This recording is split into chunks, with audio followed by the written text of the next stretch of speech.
네, 안녕하세요. 마을교육 공동체와 거버넌스, 오늘은 세 번째 동영상으로 주제는 마을교육 자치입니다. 마을교육 자치. 일단 자치라는 표현을 한번 풀어볼까요? 그러니까 말 그대로 풀어보자면 자치는 스스로 다스리는 것을 의미합니다.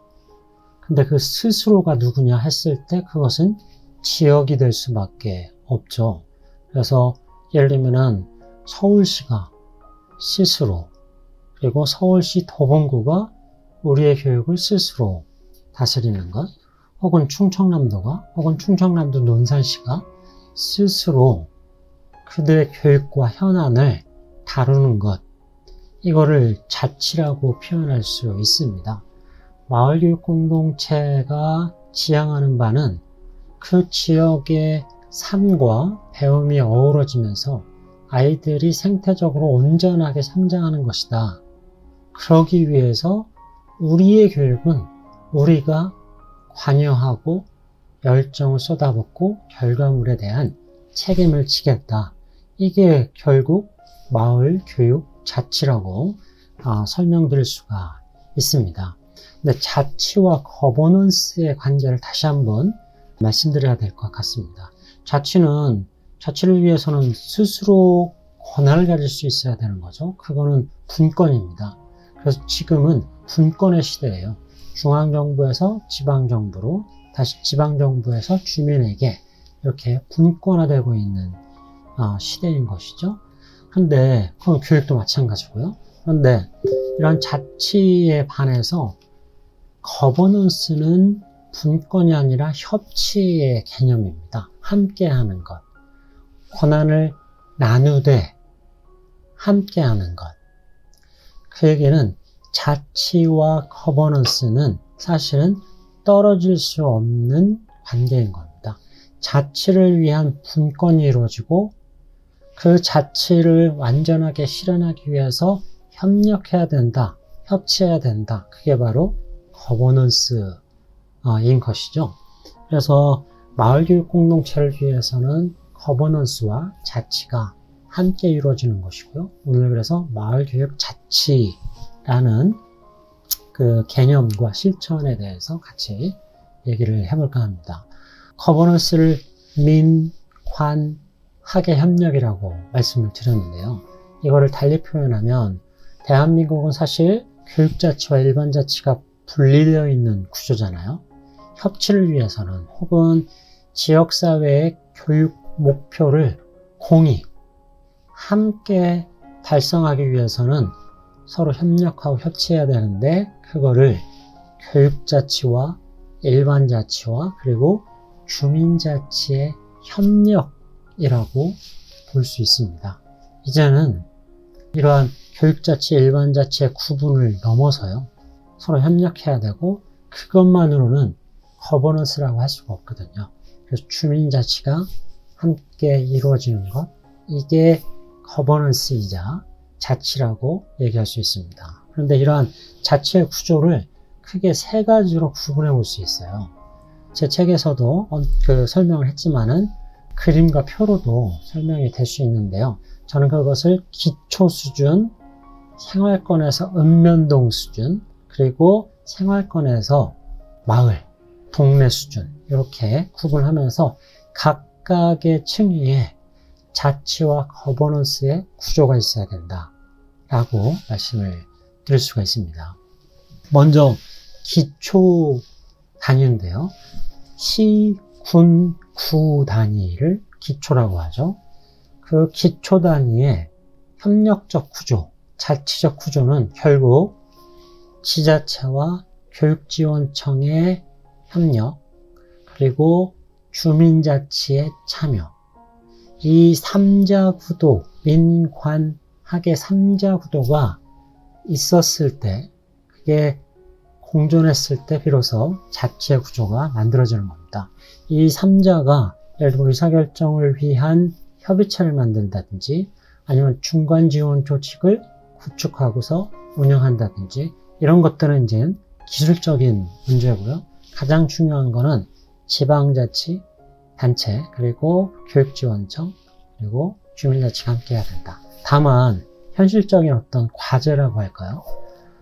어떤 문제들이 불거지고 있냐면 현재 어쨌든 교육자치와 일반자치가 분리되어 있다는 요점 하나랑 기초 단위의 지자체는 인사든 재정이든 권한이 있어요.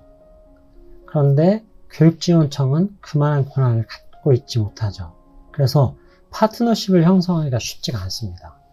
우리 예를 들면은 경기도 시흥시에 혹은 서울시 도봉구에 혹은 충남 논산시에 교육을 같이 한번 협력해 봅시다 했을 때 지자체는 권한을 갖고 있어요.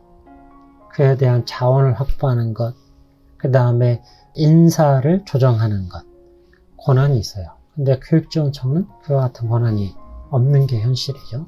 그래서 이러한 파트너십, 만나서 결정할 수 있는 구조가 지금으로서는 취약하다. 하지만 어찌됐든 교육 내용에 대한, 전문성에 대한 각각의 역할들이 있으니까 지자체, 지원청, 주민자치의 협력은 반드시 필요한 부분입니다. 그리고 두 번째는 생활권 단위, 다시 말해서 읍면동 단위의 교육자치 구조입니다. 읍면동에는 현재 일반 사회에서는 주민자치회가 구성될 수 있는 지역적 경계죠. 그래서 읍면동에는 주민자치회가 있을 수 있어요. 마을교육자치회도 최근에 들어서 많은 지역에서 구성되고 그 다음에 운영되고 있죠. 경우에 따라서는 주민자치회와 마을교육자치회가 함께 있는, 그러니까는 주민자치회의 하나의 분과로 존재하는 이런 경우가 있고요. 서로 독립되어 있어서 주민자치회 따로, 마을교육자치회 따로 이렇게 운영되는 것도 있습니다. 어찌됐든 이 읍면동 단위에는 마을교육에 대한 자치적 기구가 존재해야 됩니다. 그 자치적 기구가 위로는 지자체와 교육지원청과 협력을 하고요. 밑으로는 동네마다 있는, 마을마다 있는 교육 네트워크와 상호작용을 해야 됩니다. 교육 네트워크는 체제라는 관점에서는 정규적이지가 않아요. 포멀하지 않습니다. 인포멀 할 수 있어요. 그러니까 알고 지낼 수 있어요. 하지만 읍면동 단위에서부터 이루어질 수 있는 주민자치회는 훨씬 더 정규적이죠. 포멀한 구성체이지 않습니까? 그런 형식을 취해야 됩니다. 위로 갈수록 밑에서는 인포멀한 구조고 중간에서는 섞여 있는 구조, 위 기초 수준에서는 조직 대 조직, 기구 대 기구로 이렇게 협력할 수 있는 구조가 형성이 돼야 되는 것이죠. 그래서 그림에서 보시다시피 이런 마을교육자치회가 읍면동 단위에서 구축될 필요가 있다. 형식은 다양할 수 있습니다. 지역의 상황에 따라서. 예를 들면 주민자치회 분과일 수도 있고 독립된 마을교육자치회일 수도 있을 것입니다. 그리고 세 번째 이제 생활권 중에서도 동네 단위, 마을 단위, 우리의 삶의 터전, 어떤 자치를 위한, 협력을 위한 구성체가 있어야 되는데 혹은 네트워크가 있어야 된다라는 겁니다. 여기서는 네트워크란 무슨 회, 자치회 이런 표현보다는 네트워크라는 표현을 썼어요. 이거는 인포멀하기 때문에 그렇게 부를 수 있을 것 같습니다.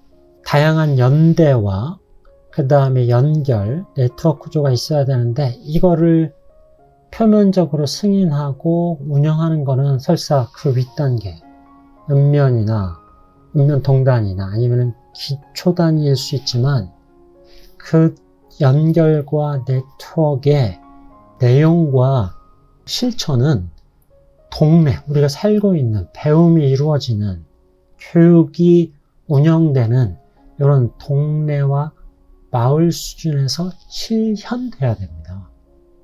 이 네트워크 구조라는 거, 그래서 교육 주체 간의 연결, 교육 단체, 조직 간의 연결, 그 다음에 교육 자원 간의 연결, 이 동네에 있어야 돼요. 그걸 승인하거나 아니면 표면적으로 뭔가를 위원회를 꾸려야 된다면 그거는 위의 버전에, 그러니까는 기초나 읍면동 단일 지원정, 이 네트워크의 효과와 내용과 실천은 동네에 있어야 되는 것이죠. 그래서 동네에 이런 네트워크 구조를 가지고 있어야만 우리 동네 교육은 우리 동네에서 스스로 다스리겠습니다. 이런 자치의 개념이 형성될 수 있는 것입니다. 네, 그리고 마지막으로 그러면 마을교육 자치를 어떻게 실체화시킬래 했을 때 이런 조건들이 형성이 돼야 되는데요. 첫 번째는 주민의 참여입니다. 주민뿐만 아니라 민관학의 자발적 참여입니다. 그 얘기는 첫 시간에 거버넌스의 원리에서 자발성이라는 표현을 제가 썼었는데요. 이러한 자발적 참여, 거버넌스와 자치는 시켜서 하는 게 아니라 지켜내야만 하는 겁니다. 어려운 것이죠. 우리가 그리고 우리의 공동체가 우리의 지역이 지켜내야 하는 것입니다. 그걸 지키기 위해서는 열정과 참여가 전제되어야 되는 것이죠. 그 다음에 두 번째는 공적 영역과의 파트너십입니다. 자치는 우리가 하는 거잖아요. 근데 그 우리의 예를 들면 공과 사, 공적 영역과 사적 영역, 관과 민의 영역이 있는 것이죠. 이들이 동등한 관계에서 파트너십이 형성이 돼야 되는 겁니다. 이게 안 되면 지금 현실적으로 어떤 일들이 벌어지냐면 만약에 주민으로서 여러분이 교육청과 혹은 지자체에다 문제를 제기하는 걸 소위 말해서 민원이라고 합니다. 민원을 제기하는 거예요. 그런데 주민자치회가 혹은 우리의 마을교육 공동체가 문제 제기를 교육청과 혹은 지자체에게 했다. 그거는 정책 제안이 될 수 있습니다. 민원이 아니라. 그만큼 우리의 교육에 대해서 이런 부분을 시정해 주십시오. 이런 부분을 같이 합시다. 이건 정책 제안이에요. 민원이 아니라. 그 얘기는 민과 관, 이 두 양자가 공적인 어떤 목표를 가지고 파트너십, 동등한 파트너십을 만드는 것, 형성하는 것, 이게 필요합니다. 그리고 마지막으로는 역량입니다. 역량 강화. 마을교육 공동체는 다시 한번 회귀를 해보면요. 이거는 아이들만을 위한 것이 아니에요. 모두의 성장을 위한 것입니다. 우리가 성장한 만큼 아이들도 성장할 수 있어요. 우리의 수준을 뛰어넘는 지역의 아이들은 없습니다. 우리만큼 성장합니다. 그 얘기는 우리도 끊임없이 학습을 해야 된다는 것입니다.